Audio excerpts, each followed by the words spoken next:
Okay. Welcome everyone to the Women on a Mission monthly seminar. My name is Shireen and I will be introducing our guest speaker. Our topic tonight is, do you know your options for when it comes to protecting your family?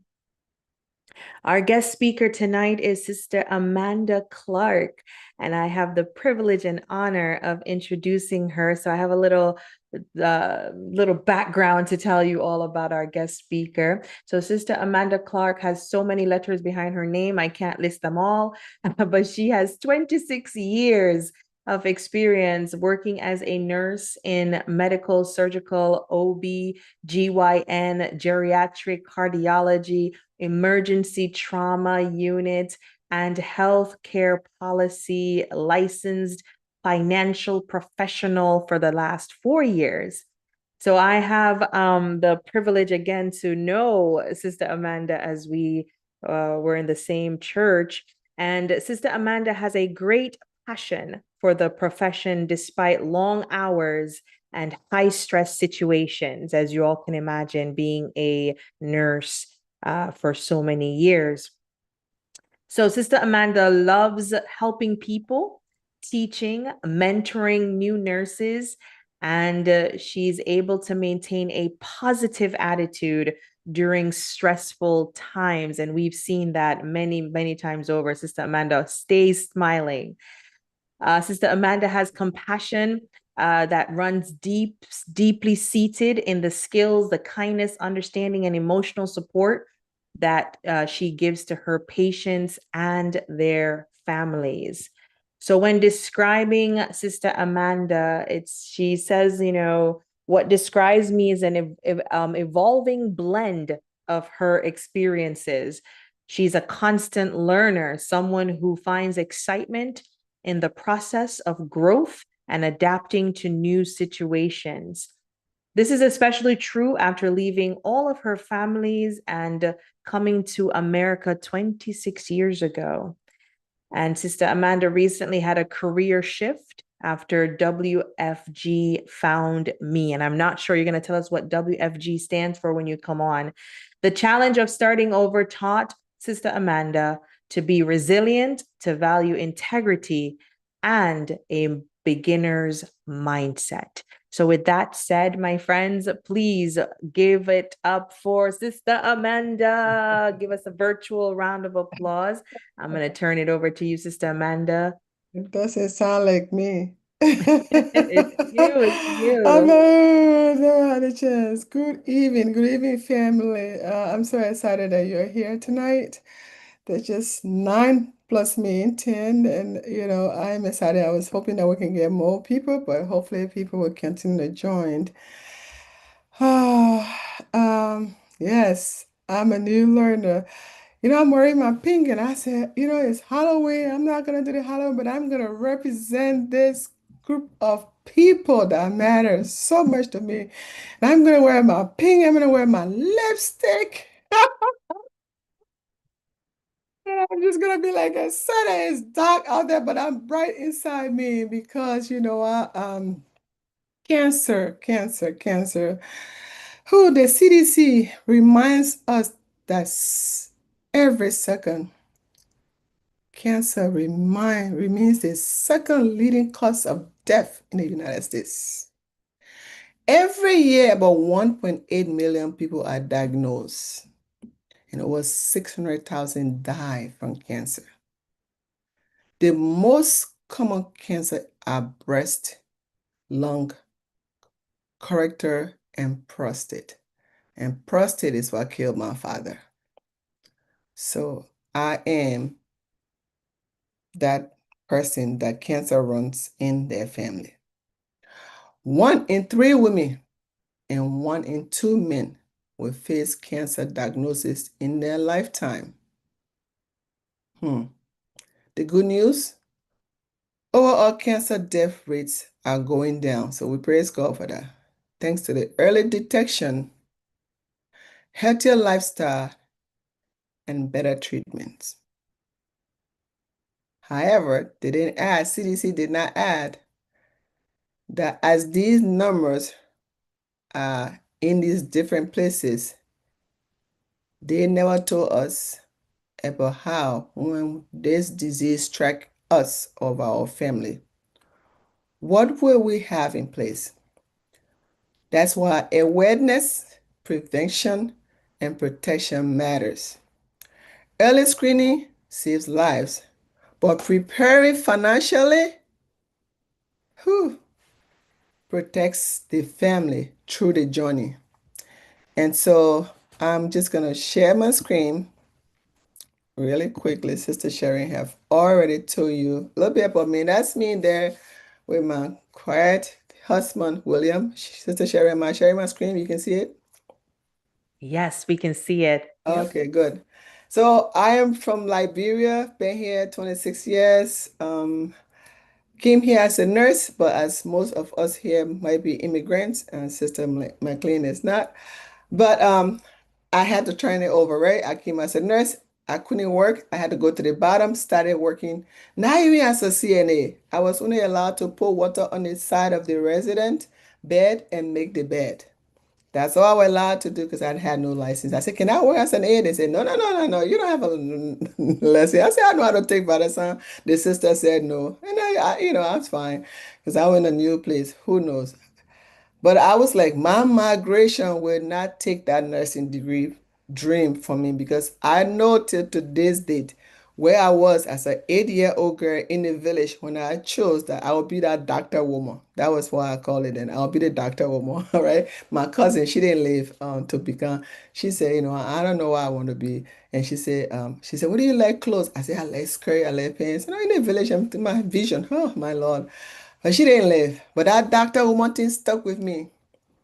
And someday you'll hear the story of my educational journey. But I went to school because even though I didn't have money, I didn't know what was going to happen because my dad was a polygamist. So I had 15 siblings, right? And he was the only breadwinner working for Firestone, the tire company that you see. They have the largest rubber plantation in Liberia. He joined working at age 15. That's it. So I joined the American Dream. They told me about it. Somebody just looked at me one day on one of my assignments as a nurse. Said, what are you doing here? You need to leave and go somewhere else. You don't belong here. You belong in America. I said, I don't know anybody there. But I was like, the voice of the people, the voice of God. Let me hear what she's telling me. So I pursued what she said to me, and truly it came to reality on that day. When I went to the embassy, I said, Lord, if this is what you want, because my family is like this, setting water, can't go anywhere, working for less than $25 US for the whole month, and it's not till the end of the month. And before the month ends, everybody know that you're taking pay back home. And so I had to break that stream of water that everything just dropped in. And I said, Lord, if you see me, that I'll be able to help my family. Then when I go to the embassy, I want only 3 questions. I didn't know what kind of question, but I just asked for three: Father, Son, and Holy Spirit.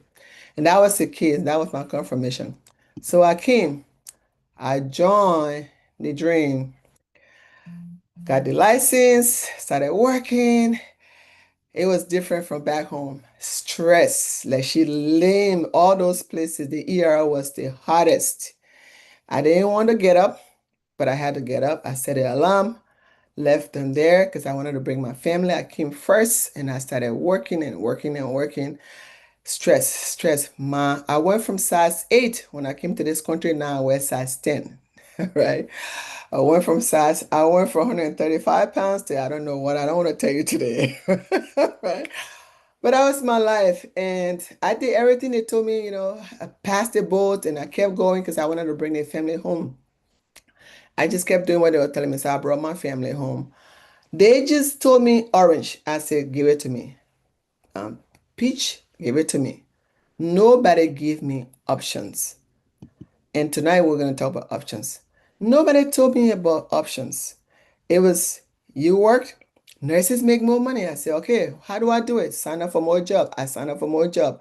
Take a second job. I found out you can work extra shift. I'll work 7 to 7 in the morning. And then they'll say, do you want to stay till 11 a.m.? I said, why not? No, who am I going home to? Because the kids were not here, so I'll do it. So that was the dream. Then I brought the children. It was good, but I never had any time with them because now my living expense increased. The first five came.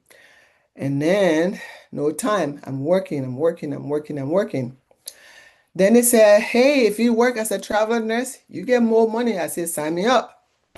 So I signed up for a travel nursing job and I came to Connecticut and left Oregon. I left the family and flew to Connecticut, came to Yale to work as a travel nurse. Thing was going fine. This unit was brand new at that time. Emergency observation had just started, and Yale has opened this brand new observation unit, and they brought all of us as new nurses, 26 bed, and we all came from different state. It was beautiful. There was just love. I was like, man, I think I can settle here because Oregon was not that kind. So I fell in love with with the organization, and I said, you know what? After my 13 weeks, I think I'm going to sign on. But one of those assignments while I was on, my son has one of my youngest son is February 29 born. So he doesn't get it every year. So when it comes, a big deal for all of us. And I was on my assignment, and on that birthday, I made a phone call wishing happy birthday. We said a prayer, and I went to my 16 hours work. Long 16 hours after my work, I came home after midnight, took a warm shower, set my alarm, and zoomed to bed.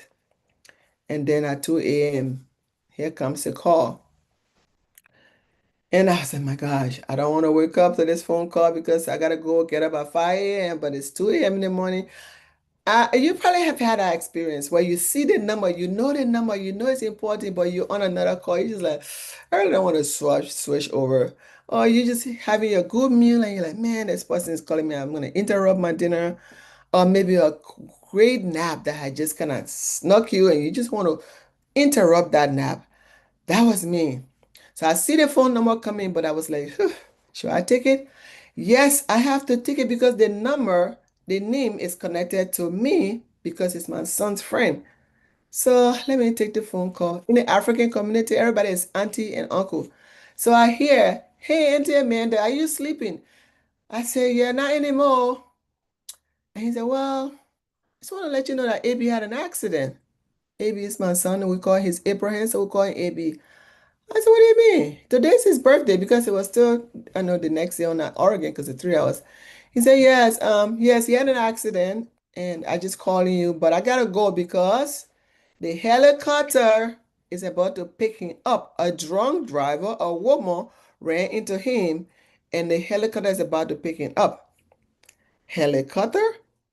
I am a ER nurse and I know what that means for the ER to pick up your patient. My heart dropped. Now it's my time.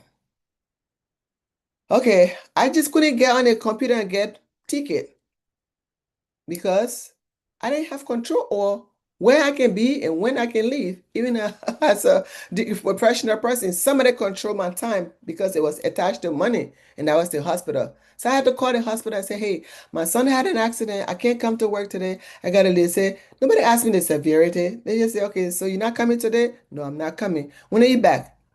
1 week. Why I said 1 week? Because I know if I didn't stay by the bedside to work, I would not make money. But I knew my son's condition was critical. But I said 1 week because I'm attached.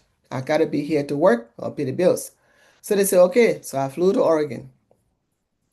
And that's how I met my son in that condition. Who? Comatose. This is his car. He's in coma. And everybody's asking me, he was actually at the last trauma hospital I worked in at Yale, or Oregon, like I say, Emmanuel Hospital, #1 trauma hospital. I was like, man. And everybody's asking me, he says, did you have protection? I say, yes. You know, they say boys, they're rough, so his car is covered. My son's car is covered. Actually, he's on my policy. Then she said, well, not that. How about his life? I said, yes. They all honor my coverage at the hospital, and his car is covered too. But when I was protecting my son's car, nobody actually told me that personally I needed to protect my child. He was the third son that was getting his car. He got his first car at age 16. This is at age 23, he's having his accident. So the woman said to me, but I'm not sure you understand. I said, okay, let me call the hospital tomorrow to see. So I called the hospital. I made a shock of my life. I said, my son had an accident and he's in critical care, but I know he's on my plan. And she asked me, oh, does he work for you? I said, no, it's me. He said, okay. Then she said, did the accident happen here at the hospital? I said, no. She said, he doesn't qualify. I said, you didn't ask my knee. You didn't check his, so you didn't check anything. She said, ma'am, let me ask you, does he work for the hospital? No. Did the accident happen here? No. But he doesn't meet the criteria. He doesn't qualify. Okay. They're telling me something again, just like they've told me all my years. I said, but I pay every 2 weeks for pay, for coverage, car, coverage, this. So I dropped the phone. What do I do? Everybody told me before I could leave that car from the parking lot, I had to have insurance on the car. Now my son. So then I kept going. One day, I handle stress very well. I don't know how, but every day was surgery. He fractured his arm, both bones, his right thigh split from the top to his knee and across his middle, spleen rupture. Every bone was broken, his eyes, as you can see. So it was surgery after surgery after surgery. The 1 week seemed like 72 hours. By the time I looked, 1 week was about to end, and I started to panic because I got to come back to work. So I wanted to stay longer. So the only source of income, as a nurse, they say we make so much money. That was my reality that I didn't really make money. So I looked in my account, there was not enough money. So I called my 401k, my retirement income, and I wanted to take some money from there so I can stay longer at the bedside of my son. Then I heard on the side of the phone again that I can't take money from there because it was not for emergency fund. It was not time for me to take it because I was not 65. And then I said, but I need it for emergency. My son, she said, ma'am, the guy said to me, ma'am, did you hear me? Matter of fact, you don't even qualify to take money because you know what? The last time you took money, you haven't paid. When the 5 children was coming to America, I had to borrow from that 401k to buy their tickets, and I had not paid it. He said to me, I couldn't take it. So now working, no money. Can't take the money that I put away for retirement that I'm not there yet. I don't even know if I'm gonna get there yet, and I'm stuck. So that morning, it's time for me to come home. My son has not even got out of bed yet. The physical therapy was coming the same day I was supposed to leave to see if he can stand because the doctor said he was never going to walk again based on the fracture. That morning, I rolled in with my carry on, and at that time, he slowly opened his eyes like a movie. He slowly opened his eyes, and he didn't behold my eyes. He beheld the carry on that was rolling into the ICU. And he asked me, Mommy, you leaving? I said, yes. He said, but why? I said, because I gotta go back to work. He said, but I still got more surgery. I said, I know, but if I don't go back to work, I'm gonna lose my job and I'm gonna travel assignment 13 weeks. We both started crying. I don't want to cry today because every time I share this story is to cry. But my son and I were crying as I stood there. He's looking at my carry on and he said, but who's gonna be talking on my behalf of the doctor? I'm not even awake, I'm drunk. I said, when they call me, I will answer the phone.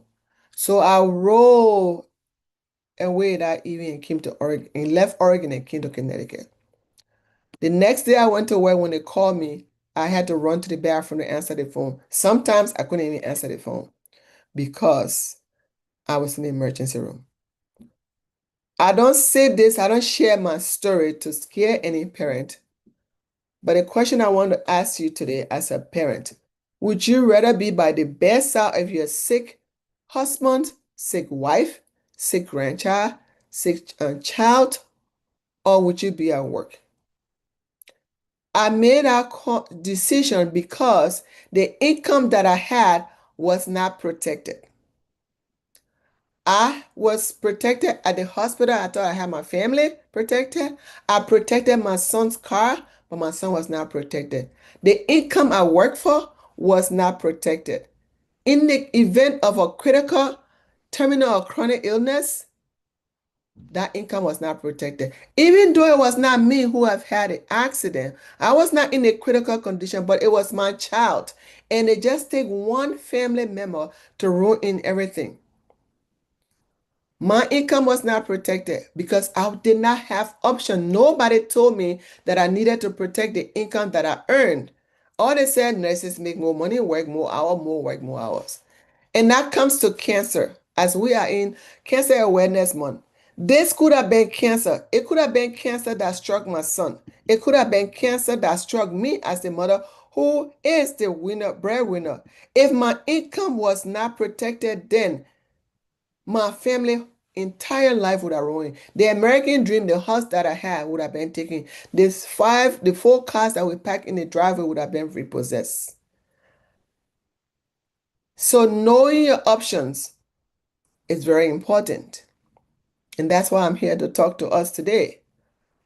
If this is you, God forbid, as we just read the statistic of the CDC, that no matter what, cancer is going to cross somebody's path. If you not because you've done your mammogram stops cancer from coming to your door. The mammogram tells you you don't have it yet, but it does not stop it. The question to you is, even after your mammogram, if you do have cancer, God forbid, or one of your member or your family, and your whole family life, like the bottom is coming up from the pen. You may not have it, but you can't go to work because you're gonna have to take the spouse to the hospital for radiation, for chemo. Your children are scared. Your income, that the hours that I worked all that time, those 16 hours, those two jobs, you'll not be able to go to work again. This person that don't have the cancer also have to take time from work to take care of the family because they only then so two incomes, one has been cancer, the other one is lower. And now bills don't stop. The mailman will continue to come every day. They don't care whether you have your family. So my question is how prepared are you in case cancer comes knocking at your door? Or if your child end up or you or me get struck, this was a woman who was drunk and ran into my son. My son does not drink, doesn't smoke. He was bringing his friend. He had cooked. I teach all the boys to cook and the girls. Ran into him. You know the kids are on cell phone. All the kids, not even kids, adults. If you got hit by car today, because your access to earn income is your body. You can be a six-figure earner, seven-figure earner. If somebody was crazy on a cell phone and they hit your car and you're not able to go to work tomorrow, do you have an income replacement? What is going to replace your income while you're getting better? If you got diabetes today, that led you to amputations or loss of your sight, and you can't work as you have been working, what is that income replacement that you have? We all get prepared. They tell us retirement. Retirement is a great thing. But what if you don't retire? What if you don't get to retirement? I didn't reach the retirement when they told me I never had access to my account. Because you know what? The retirement plan that we offer is set by default. Nobody sit with you when you go to that job and say, listen, how much are you going to need to retire? So I'm just going to give everybody a quick assignment on this phone. Take your pen and paper if you do. I want you to write F for Frank, I for India, N for Nancy. That's going to be your financial index number. And I choose to do this because I want to be able to educate. The FIN, right? I want you to tell me, I want you to do two numbers. For the number of years you have worked in this country, or from the time you started working for income, times it by your current income. The number of years you have worked times your current income. And just keep an eye on that number. If you like, we can share in the chat group because I want us to be interactive. I want you to look that number and log into your checking account or your saving account and just tell me if you have that money right now. The number of years you've worked for me is and your highest earning income, right? Times it by your current income. I'm going to do mine and I'm going to tell you what that number is. But that was the eye opening for me. So when I worked as a travel nurse, I made 100,000. At that time, I had worked times 24 years. 100,000, 1, 2, 3. So 2,400,000 was what I was supposed to have at that time, 24. My question to you, do you have that money in your account? Hold that thought. Then tell me again, the same income that you're making now, times it by the number of years left for you to be 65, right? Times your current income that you're making by the number of years left for you to reach age 65. That number, if you don't have it, two questions. One of my guests is here, Ade. She's very young. Thank you, Ade, for coming on, Miss Hunter. She probably have longer years. But if you're like me, you've worked 26 years as a nurse. I have less than 26 years to retire. And if I don't have the $2.4 million right now for the number of years I've worked, how am I gonna get the rest of that money for the less years that I have? So the question is, are you really set for retirement or are you gonna return back to work? Have you sat down to calculate and remember the retirement account that you have? All of it is not for you. Uncle Sam is still waiting. Imagine you got a seed. They give you a seed to plant. They say, go take your own. No, no, no. You go plant that seed. When it grows 30 years, I'm going to cancel and divide it. That's what Uncle Sam is doing to us now. So you've already, the question was asked, Amanda, if 24 years work money is not in your account now, 16, 20 years, you still going to have it? The cost of living is going to keep increasing? My stomach made not. Then came children. When my son was in this condition, and after that, every time I see this guy with his nice baby smiling, most of us on this phone have children on this call, got children, we got grandchildren. We love these children. God says He's going to hold us responsible. We've taught them the Bible voices. They're in church. We're teaching them about the life after here because that's not all. But what if, number one, the critical illness struck you or me? Are they going to remember us when we leave? What legacy are we leaving for them for tomorrow?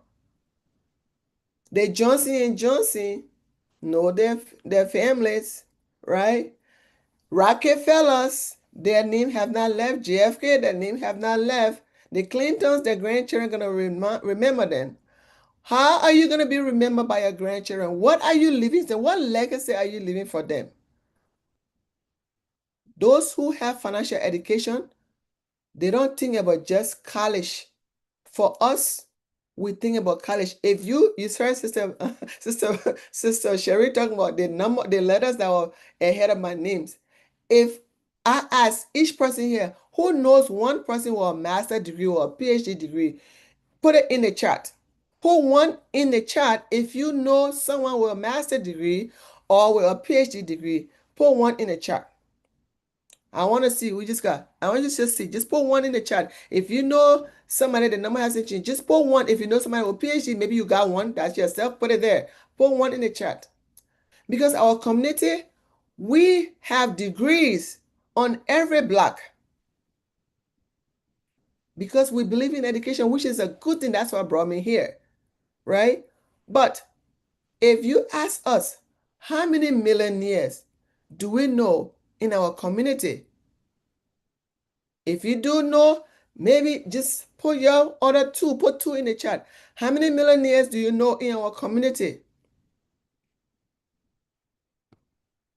And so, what are we going to leave? If this cancer that we're talking about, this cancer awareness, if it visited your house today, and God forbid the Lord calls you home, will you be living generation poverty with your family? Or will you be living generation wealth for your family? What are you going to transfer? Your debt from your house, your credit card, your car note? Will they possess the house? So another letter I want you to write down, everyone to write D like David, I like India, M like Mary, E like Edward. I want you to write that letter down. D like David, I for India, M like Mary, E like Edward. Your D stand for your debt. Credit card, card note, and all of the things you owe, right? Put it there. Loan, whatever loan you've taken, that's your debt. Question to you. If you leave this word, would you want a system to pay for your debt you owe, or you want your family to be responsible for the debt that you're leaving behind? Because there is a system in place that could pay that debt. Would you be leaving your family with debt, or would you be leaving them with no debt? Would you let the system pay for the debts? Your income that you're earning now, that you just time the number of years you've worked and the number of years left. Would you rather be buried with your income, or you would rather your income be passed on to your family?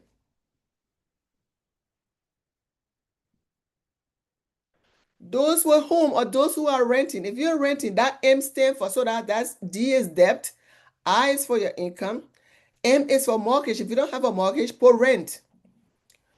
Your mortgage that all of us don't owe. Would you rather pass the mortgage, the 30 years mortgage, to your family, or you would rather pass a house that's paid off to them? Would you let a system pay your mortgage so that your family can have a house that's paid off, your children can have a house that's paid off, or that mortgage will be passed on to them, and if they can't afford it, it goes into probate court, right? Because that's the next thing, right? So if your mortgage, if you have your mortgage, what do you want to pass on to your family? If God forbid cancer, diabetes, blindness, paralysis, AMS, whatever will catch you that will just draw your entire family into financial crisis. Then that E is education. You have children that need to go to college. You have grandchildren that need to go to college. You yourself, I myself, I don't know what medical expenses we're going to be dealing. That E can stand for your expensive. It can be your medical expenses for your pills, for your whatever you're going to be buying, or for the education, or for the education of the children that you have. Would you rather the system pay for your children education, or you want to be owing student loan like I did because nobody gave me the options? The reason why these questions are asked, because in this country, we don't have, most of us, nobody teach us financial education in our community. I'm going to switch. There are three ways that money grows in this country, around the world. And if you don't learn it at home, you're not, if your people not educated or teach you like mine, my mom was country, my dad was a sixth grader, had to go work at age 15. So when I came here, I went to go open a bank account. The lady looked in my passport, she said, "Oh, your visa is about to expire." And I was just like, "Oh, thank you." And the guy said, "Oh, are you immigration or you're a teller?"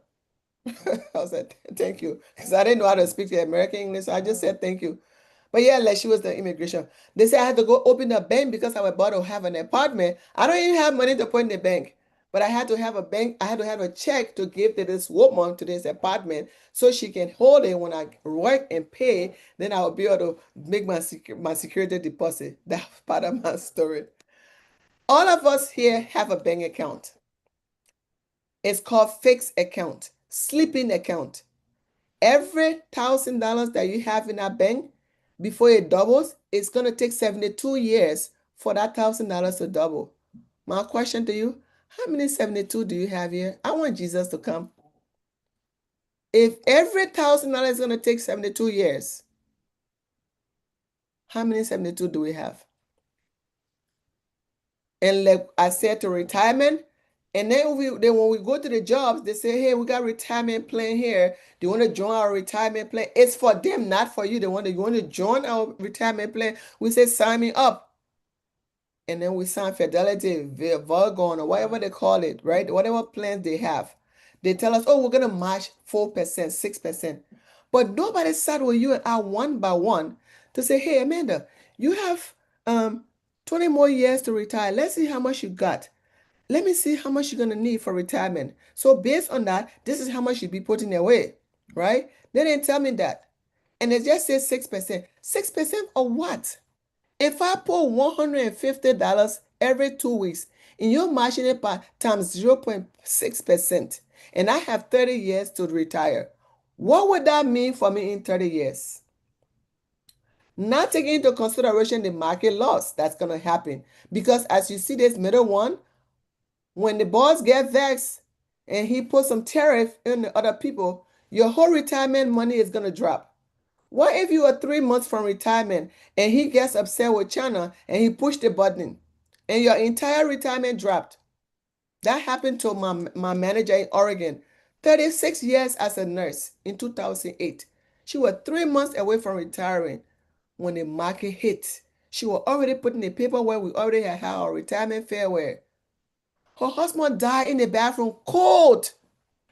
As a 36-year-old nurse, she didn't even remember to do CPR on her husband. He died because everything they've worked for got lost in that one time, 2008. What would be your story? Because this is where this middle part is where you have your 401k, your 403b, if you're working with the federal government, your TSP, and your Roth IRA, your IRA, your Bitcoin, whatever you got in the stock market, this is it. If this looks like the EKG one as a nurse, when I do it, this is how it goes. When it's up like that, that's a serious concern. What if my friend lost $13,000 in January when the president was vexed? My daughter in Massachusetts lost $9,000, right? Because this is what they told us. When we put our money to the working place, our company take it and put it here. This money that's here is not protected. Say that again. Somebody say something to me? Okay. So your money is here. You're depending on retiring one day. First of all, the first person that gets access to this money is the company. If it's Fidelity, they get 2% or whatever you have there. Say, let's say you have 200,000 in this account. Fidelity is entitled to 2% annually. Count 200,000, count 2% by your 200,000. I bet you if you go for that money, just like I went, that percentage that Fidelity is getting, they don't work, they don't leave their home, they don't leave their children, but they get 2% of that amount. But when you go to get that money, you get penalized. And it's still growing. And when you talk to people about the law, they say, oh, it will come back again. How much time do you have for to lose your money every time and then you start over? You lose it again, you start over. What kind of retirement is this? You know, the same time they brought about this retirement, they brought the same this third part is called the index account. This is where the president, when he paused that tariff that day, his friends got 10%. His friend got 5 point something million on the account. The index account is where they all keep their money. The CEO of the places who work, that's where they keep their money. If you go to the working place, this account is called 7702. While your money is in 401k, 403b, if you're a teacher or a pastor or whatever, if you're working for TSP, if you're working for the government, the code for this index is 7702. If you go back to work tomorrow or this week, you call your HR and say, hey, can I roll my money from the 43A or B and put it into 7702? Please come back and tell me what you heard. It's not for you and I. Because what? We don't know. You see the lakhs? The money that's in here, the index means compound. When you put $100 here, instead of you waiting for 72 years like the bank, this money compounds. And when the market lost, they lock their account. They only grow their money when the market grows. Your money don't go into the market. It mirrors the growth of the market only. So you lost, they locked. When my daughter said she lost 9,000, I said, well, fine, sorry, but I know I didn't lose. And when the market went up, whatever was added, she was just starting over. Mine just got added. They don't lose anything. Did you know that you can have this account for your child from 2 weeks old? They qualify for this account just like you qualify. From 2 weeks old, you can have this account and it's going to take you all the way age 120. This is what they put for the account. For us, we want to talk about college, but those that are educated, they worry about what happens to their children after college. For our community, we're concerned about college, which is good. But life continuous after college. How many of college children are not home? I have two in my house right now. They can't even afford. When I went to Oregon, my $500 apartment that I used to have, I drove there. They can't even live there. My son is 10 minutes away from me. His one-bedroom apartment is $2,300. My friend in Stanford, her house, she has $1 million house. She's paying $2,600, but she got a three-bedroom condo for her mom that she's paying $3,500 for. So apartment is almost bigger or higher. Will the children now be able to afford life to come? But if we open this account for them, then the money start to grow. They can decide they want to go to college. They can decide they want to work or do a business. And it's there for even the grandchildren that you may not be around to see. Then it comes back to the legacy that I'm talking about. But if this middle account is going to drop every time, and then by the time you reach 65, Uncle Sam come and cut it in half, and you have left, and your cost of living is above 3% now, what are you going to leave for the children? What are you going to leave for your children? Financial education. When I got to know this, I say, as long as I love nursing, I love teaching the new nurses, I love mentoring, I'm going to go into my community and educate my people because this is in the book. They say if you want to have information for the public, put it in book. Our people don't know this.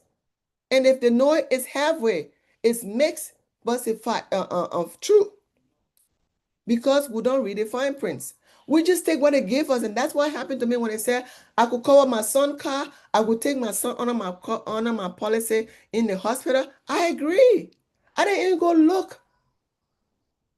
I didn't even check. Do you know that you are only covered at that workplace for the time you're working? When you clock out, you have no more protection. How many times are you at a workplace? 100%? What if you fall on your stairs? What if you fall in your bathtub? Because you have a policy at a workplace, it will not take care of you.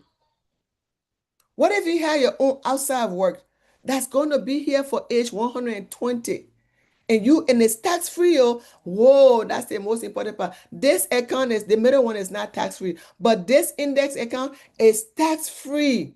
Whatever money you put there, whatever interest add on it, you can take that money from there tax free. And if you don't take it, it add to whatever you got from there. And you're going to add, when you leave this world, to give everything for your children. Uncle Sam cannot divide this money. No gold for me, no bankruptcy, no probate court can come near it. What do you have? The question to you here is, what do you have that will replace your income in the event you are not able to go to work? Your body is your assets, not your house, because the bank can possess your house when you miss your mortgage. The cars can be taken if you don't pay the car note. But if you have an income that replaces, if you have an account that replaces your income, while this assets that you possess, God has blessed you with. The Lord said, I know the plans I have for you, plans of good and not of evil. to prosper you and successful. In our church, we can't even talk about money. It seems like when you can't even act like you got money. Everybody have the benefit. Lord, it's half of them to tell who's rich in the church. But God owns the thousand hills and the cattle. Can I testify the goodness of the church and say, listen, my bank account is so much. I want to just be able to pay for Calvary the whole flow. Hey, we can testify financially of the good Lord. Thank God for Sister Glenda. She showed me double tax and double. She talked about her testifying about her double tithing. That's how I joined it. And the Lord just blessed me. And then 2020, I was worried about my financial crisis. I was swallowed up in debt. COVID came and hit my entire family. Six of us were about to die. And the question I was asking, if six of us die in this house, including my mother who was 85, the children that are outside here, are they going to be able to pay this mortgage? Just like I asked you, are they going to be able to pay this mortgage? The cars that are in front there, would they be able to pay it? I was not leaving anything for them because I didn't know anything. The church people were dropping food to the door. I remember my family flew from New York. I mean, they drove from New York. My brother's a pastor, Adventist pastor. They drove from New York. They came and they dropped the food to the door. We came. Just a leper said we brought the food in. They went into the car and were waving to each other, were crying. I'm thinking about I want to cry. Even my brother who believed in the word of God could not give me a hug. COVID was they gave my mom 3 days to live. And I told the doctor, I said, she's not an ordinary woman. She's blessed. As you see my screen, each of us have this account. Everyone has bank account. The three benefits to having a bank account is that you don't lose any money there. Anytime you want it, you take it. And the reason is when you walk in that bank, you see FDIC. That I stand for insurance. The money is protected in the bank. So everybody trusts the bank. So that's why we put our money there. However, the bank takes your money and lend it back to yourself so you can pay for your house. You got 6%, 8%. They give it back to card on your car, and then they lend it your own money. They lend it back to you. On some credit card, they're making money on your car. It's legal. What if you could be making money on your own money? If they have sat you down to the workplace and say, are they this 401k you're about to open or the IRA you're about to open, you can lose money there anytime. Do you understand? Yes. When you want it, like Amanda, when she wanted it for her son, she couldn't get it. Do you understand? Yes. This money has no protection. Anytime, if it lost, you can't hold anybody responsible. Do you still agree to put your money there? You're going to say yes. Yes. And the second thing is, it's going to grow though. But one day it could come, you're going to lose everything. Do you understand? Yes. There is no tax advantage. Now you're accumulating. There's gonna come you're gonna divide with your invisible uncle. Do you understand? Yes. If you have a critical terminal or chronic illness, you cannot come into this account. It's not for sickness. Miss, do you understand this? Yes. You will not be able to pass this account to your children or your grandchildren someday, even though either you haven't had children yet. But someday, if you have children, this account, you will not be able to pass it on. Do you understand? Yes.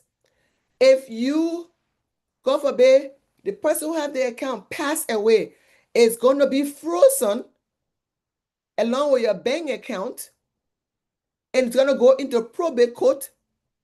Probate court is going to hold your account. No money can come in. Your husband or your boyfriend, whoever your joint account, cannot put money into this account. It takes 2 to 3 years. When they pay all your debt, whatever left there, that's when they're going to call your family. Do you understand? You say yes. There's 10 benefits here, but you only got one. Would you have had a second thought? Say, wait. How am I putting my money in only one benefit? That's why they don't sit with you. This is where your retirement money is, and you only got one benefit, which is that growth, and it's still the growth is still has a risk for falling, and you're losing all. That's why they don't talk to you. They just say 6%, 4%. You will run for it. Same thing when you hear on the news the stock market. Some people are money savage to go in there. And I'm not blaming everybody. I was like that before until I got this. Until the state of Connecticut licensed me to not teach this to people. You see this FIA, you see under there is index. Anytime you see index, it means your money is protected, your money can compound. What if at the workplace they have told you about this income, this account, that it has protection? Yes, sometimes the same code they give the 401k that they say you can't take. Hey, but once a year you're allowed to take 10% from this account. It's protected just like the bank. It's gonna grow. Yes, because if you did not pay tax, Uncle Sam will pay tax, but you can legally lower that money before Uncle Sam come. And if you do have critical or chronic illness, you can use it. And you are able to pass it on to your children's children. You can pass it on as worth, not debt. It does not go into probate court. You have access to it. The saddest story I heard recently about probate court, Cash App. We all have Cash App. The guy who created Cash App, when he got killed recently, his account was frozen and went into probate court. His family had no money, even his house in Florida. His family had to go do GoFundMe with a picture of his children to raise money to bury him. Hey, because he had his money in the wrong account. The queen died recently. She had a handicapped child. By the time they buried her, all the family members came and started dividing everything because she never had her house in order. She didn't have anything in probate. She didn't have any on her account in probate avoidance account. She didn't have her house in trust. She never wrote anything. The guy who made Panther as Panther the movie, he has stage 4 colon cancer. His account is in probate court. Elvis account went into probate court. $30 billion. His daughter, once they finished with the probate court, his daughter was only able to get $9 billion. 9 is good though, but from 30, probate court is very expensive. I can tell you story after story after story. Is your account protected? What if we show you the last one, which is all green? It also has an index. This is the account that goes to age 122, 120. No loss, easy access, is protected, growth, tax-free, chronic illness, you got it, terminal illness, you got it. Anything that has to do with, so if you got cancer, stroke, heart attack, this account will give you up to 90% of whatever you have there. So you can make a decision while you're still alive and you can put things in place. And it does not go into probate court. Your children, they're going to tell you to go get 529 account for them. That 529 account as debt. If they don't want to go to school, they just want to do music, they don't want to do regular college, you can't use that money. If they live in Connecticut, they want to go to New York, they can't go to school to New York because it's for Connecticut. You can lose it. But instead, and when they graduate from college, that money is over. Then what happens after college? You start over. How many of our children right behind us with other degrees, they come and stand right behind us, start working the double shift? But if you had this account for your children from 0 age, from 2 weeks old when they got their social security, all your grandchildren as grandparents on this line, if you open this account for your grandchildren or your great-grandchildren, you're leaving legacy for them. If they don't want to go to school, they want to do theater, that's fine. This account will pay for it. They can use it for their wedding. They can use it for the first down payment of the house so they can have leverage income, passive income. And then this good part, this same account now, they can also use it for retirement. You can use this account for retirement too. You can use this same account for retirement because right here, the reason why most of us don't have enough money in our retirement account because we only have one way to bring income home. That's limited. We all work hourly, 6 hours, 8 hours, 12 hours. Sometimes we used to push the 20 hours. How many hours can you push? But if you had a passive income by using what I just told you, the 7702, that money adds to your hourly income. It combines 1 plus 1, 2. Then you can live, you can start paying the bills. And then you can look at the end of the month, there will be some money left so that way you can save it. But if you only have one income, the bills are high. As soon you put a $50 to that 401k, things go rough, you're gonna withdraw and pay the tax penalty. So you either taking it and get a penalty, or Uncle Sam is gonna take it later. And then you start saving. My question to you, I asked you earlier to check the hours, the years you've worked times your current income, the years left times your current income. Question, do you have enough money saved for the future you're thinking about? And where is your money growing, matter of fact? Those three accounts that I just told you about, those three places, fixed, variable, or index, which of these places are you growing your money? It's going to tell me if you're going to have a great retirement.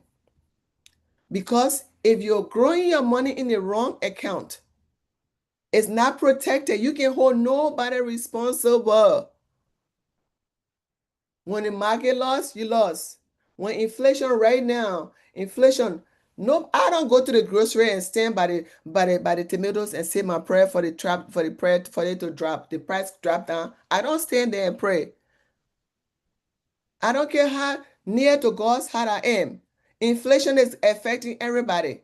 The water bottle, the dollar water bottle, or this glass to the dollar store, the glass did not change. The only thing that changed, the price went up. If I had dollar last year and bought this glass from the dollar store, if I carry the same dollar to the dollar store today, I would not be able to afford this glass. Because why? Because of inflation. That's why Warren Buffett, one of the richest men, he said he makes money and never lose money. Those are one of his two strategies. Make money and never lose money. And he does not pay for money management. He grows his money above inflation. So wherever his money is, when he buying anything, his money is probably going 5% and above. So when inflation is 3%, he still got $2 to spend. But if your money is in the bank, inflation, you're losing. And then when the market go down, if you have it for retirement, you're losing it already. So retirement is far from you. And that is the reason why transferring is not probably going to be a possibility. We're probably going to be transferring debt. And what we possess, our most valuable assets, if they're not in the right places, if you have teenage children, children that are under age, and your house is not in trust, for you to protect it. The Jewish people, we talk about how rich they are. They don't have nothing in their name. If I Google a Jewish man right now, he got nothing because everything they own is in trust, sealed with some kind of name that's spelled backwards. But for us, everything is in our name. If you pull my name, oh, you're going to see what car I've driven, what homes I've had. Let's protect your valuable assets. So your house is not taken by the state. Your children not going to foster care because they can't make decisions because they're underage. Let's protect your account so you don't go into probate. Please, let's help you set you up. There is a place you can retire guarantee. It's called annuity. You can rely on the growth that is protected from stock market loss. You can receive a guaranteed retirement paycheck whenever you are ready. You can create a stream of income that will grow throughout your retirement years. There's flexibility in our account just in case an unexpected situation happened, like in my case. If I had had my retirement in the index, in the annuity, I would have access to it. You have access to your money when you need it most. Plans can change, especially when the unexpected happens. You will leave behind legacy. Your annuity can offer your loved ones a quick source of funds to settle matters after you leave. Even when you are taking lifetime income, this account will pay you all the way until you leave. But if your money is in 401k, when Uncle Sam finish taking his own out, you're going to run out. Let's help you reposition your money into an annuity that guarantees income stream for life, and then you leave some for your family. Let's protect what you have. Let's protect what you have. Have you and your spouse discussed what would happen if one of you was suddenly unable to make a decision or pass away? If something happened to you, would you rather trust to raise your children? Who would you trust to raise your children and make decisions on your behalf? Do you have someone legally designated to make medical or financial decisions for you if you are unable to do it yourself? What plans do you have for your home or your property if you become ill or pass away? Have you considered what will happen to your business if you have one, if you're suddenly unable to manage it? Do you have a will or a trust in place? And is it set up to date? Do you have your current wishes? I've seen parents laying there helpless and their children deciding, Mom did not want this, Mom wouldn't want this, Mom would not want this, Mom would not want this. We can't change it. If you think that will you wrote is gonna take place, no. If it is not in a trust, it will not happen. If you just got a will notarized, it can be changed. If you want antibiotic while you got tricked to your throat, please put it in a trust. If you don't want CPR, you wrote it down, but it has to be in trust so the trust can make sure your will is to the letter.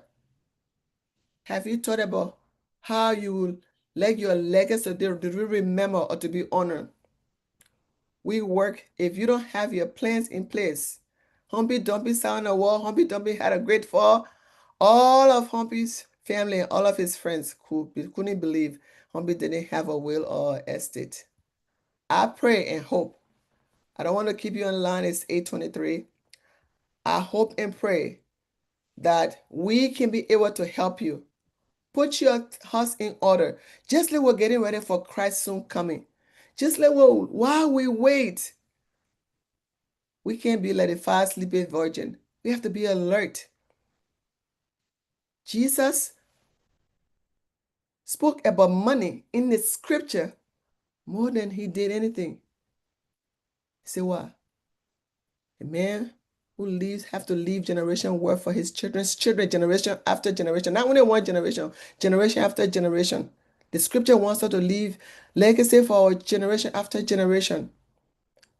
I don't know what you're going to leave for your children, but once I find out this, I took my test and I signed up and I have the legal right to teach.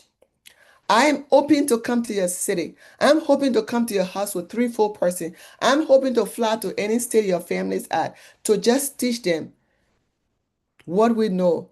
And if you want to join this campaign, it's called No Family Left Behind. If you want to join us, because our community needs this so badly. Carrie right now is having, when I see those beautiful children going up the front for story time, I'm just saying, they all can come to Fairfield Community, Fairfield School, because this is the perfect time for us to open this account for them. I'm just sorry not many parents are on this line. We can set them up because it's affordable right now. They can go to Fairfield all the way to college. We don't have to deny them as Christian education because we have to pay out of pocket. We can set them up. It's one more year right now. Brother Lee is an example from Calvary. You all know today, Brother Lee. Today, we heard Anthony's story. I don't care how we are praying. You saw my story. My son Abraham, every day he got numb fingers. Every day he got numb fingers. Sometimes the headache from that accident, still he has migraine till today's date. Some day that boy is in that room for days. When he goes to work, he has to be sent home because the light in the hospital he can't handle that light. Every time he just came back, taking 3 leaves after the hospital already to get rid of him. He's still suffering from that accident. That woman who hit him, we didn't get anything. Matter of fact, the helicopter ride for my son was $150,000 for that 4-minute flight. I didn't have that money, $150,000 for a 4-minute flight from the accident scene to the hospital. They say nurses make money. That was my reality call. The car was replaced, but my son is still suffering today. And watch, because of that accident, for me to find coverage for him, it has been a challenge because it's in his medical record. Your protection is guaranteed when you're in good health and when age is in your favor. But when something happens to you and it's in the system, Your protection, your chance of getting protected is very hard. Thank God for Sister Henry, who just brought this exit plan for us. If you don't qualify for anything, now we have an exit plan. We all know we're going to leave. We know we need to go to school, so we educate ourselves. We know we're going to retire, we're working on retirement. But what about our exit plan? 1,000 people, 1,000 people have a GoFundMe every week in America. Is it because they were not hard workers? No, it was because the account was in the wrong places. So it got frozen by probate court. Last year, a Nigerian man went to his country and brought his business money, $300,000, deposited in the check in the account, went to sleep and left in his sleep. When his wife woke up, she called 911. They took him to the hospital, pronouncing dead. Even the ambulance ride to the hospital, she still had to pay for it. But this is what her shock. On her way back from the hospital, she decided to go to the gas station to go buy gas. When she pulled her Bank of America card, they couldn't go through. She was like, what's going on? I know I'm crying. I'm not confused. I know my PIN. She tried her PIN again. It couldn't go through. Thank God there was a Bank of America across the street. So she drove there. She went and stood there. Her time got there. She got to the teller. She put her debit card into the account. She put her PIN number. And then the teller looked at her and said, is everything okay? She said, no.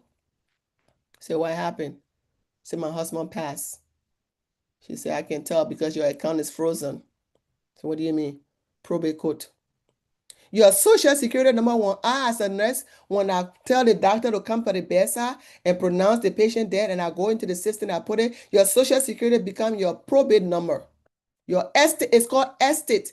When I ask people doing one of my presentations, I say, do you have an estate? They'll say, oh no. Oh yes, you do have an estate. All your debts are considered estate. When you pass away, it's called estate. Your social security number now is become your estate number. Every debt that you owe, you have to be paid before your family is called. A Nigerian lady, a nurse practitioner in New York, listened to the same presentation. She was like, man, I've heard about this probate court business. I never took it serious, but I need to get my account. She signed up, she got her account. She had 4 boys. 4 days coming from night shift, 3 blocks away from home. She fell asleep. She died instantly. She had $200,000 in her 401k. She and her husband had a joint account of $150,000. All were frozen. The only way the man was able to carry that body to Nigeria because of that account that she opened that was probably avoidable. Today, her 2 boys are going to be able to go to the medical school and how you call it, the pharmacy school. Last year, February, January 2nd, my church family have heard my testimony. I took care of my mother in this house for 8 years, plus my husband, my children. We didn't carry her to nursing home because we couldn't afford it. She didn't work in this country. She was bedridden for 8 years. Last year, January 2nd, I lost my aunt. January 6th, my other aunt died in that same week. January 9th, on that Friday, my son's father, who has been riding motorbike since I knew him in 1983, went under the truck and he died tragically. So in 1 week, I had 3 deaths. I was flatlined again. I quickly got ready to go to Liberia to go funeral last with my sons for us to go to Liberia for the funerals. I told my mother I was coming back. I went to Liberia. That's January 2nd, the first person died. February 2nd, I'm in Liberia. I'm on the phone with my husband. He said, since 3 o'clock, I haven't slept. I said, me too. I just woke up. I couldn't sleep. But when that happens to me, I just pray. Because the Lord, Sister Miller said the Lord will wake you up for a time with him. So I've been praying. While my husband and I was on the phone, Susu, my auntie who raised me, I heard her come on the phone. She said, Uncle Bill, the old man don't look good. Then Bill said, oh, but I'm on the phone with her daughter. He said, well, you got to come. He said, babe, I got to go. My husband hung up the phone. The people that were around me, I said, my mom died. They said, what do you mean? I said, my husband just hung up the phone. I heard my aunt say, my mom don't look good. I think something happened. So I called Sarafina. Nobody answered. I called my sister. Nobody answered. I called 3 persons in the house. Nobody answered the phone. I said, I told you guys, my mom is dead. That's 2 weeks after 3 deaths in 1 week. Few minutes later, my husband called me and said, babe, I'm sorry your mom died. I'm in Africa. My mom died while I was in Africa. Everybody asked me, what are you going to do now? You're going to go back to the United States and funeralize your mom? Then I remember when my mother came to America the second time, I sat in the bathroom. She sat on the top. I sat on the toilet and we held hands. I said, Mom, if something happens to you today, what do you want? She said, what do you mean, bury me? I said, yes. She said, Mama, it don't matter. It don't matter where you bury me. What matters is where I'm going. I said, check. I'm gonna check and tell your children that because I don't want my sister to say, "Oh, you didn't bring her here. You didn't." She said, "If somebody wants you to take me to Liberia, let her get you the money. But let me tell you one thing, my daughter. Hold my hands. My body will not be stuck on you. You will not be jammed with my body in this America. Somebody will tap you on your shoulder and say, let me find a place to lay your mother's head." I don't know what she was talking about. I don't know America or somebody else. But what we did, me and my husband, we put a plan in place. Now I got 4 dead body. It was 3 because my first aunt was a Muslim, so they buried her. What am I gonna do? I told Bill, I said, Bill, you remember the old man plan that Lincoln gave her? Call that number. Bill said, okay, let me call the number. And then the next thing he called, there's a Liberian funeral home in Philadelphia. He has his brother in Liberia. Bill called that man in Philadelphia. The man said, we will be there tonight, latest to pick up your mother-in-law. The people drove from Philadelphia. They came to Connecticut. They took my mom body from here. They took her to Philadelphia. Within a week, she was embalmed in a casket, dressed. I bought her clothes on Amazon, shipped it to the funeral home. My husband and my family went to view my mom body. That's Friday. She was in the car. Bill was on a flight. I look like a rich woman today in my country. Hey, I flew my mom to Liberia because I had a plan in place. I hope that I have brought you value. I don't know what your options are when it comes to your children college, when it comes to the future, when it comes to your retirement, when it comes to protecting your income while you're in good health. But I hope that I have brought some value to you that when you leave, you can call and say, let's sit down and talk with you and align you with the right people because most of us make our decisions based on the information that we have. Whether it's your financial decision, you're doing it based on what was given to you. Whether it's the clothes you wear, whether it's the church you go to, your religious background, the friends you make, it's based on the information you've got. Today, I hope that we have brought value to your home. I thank you for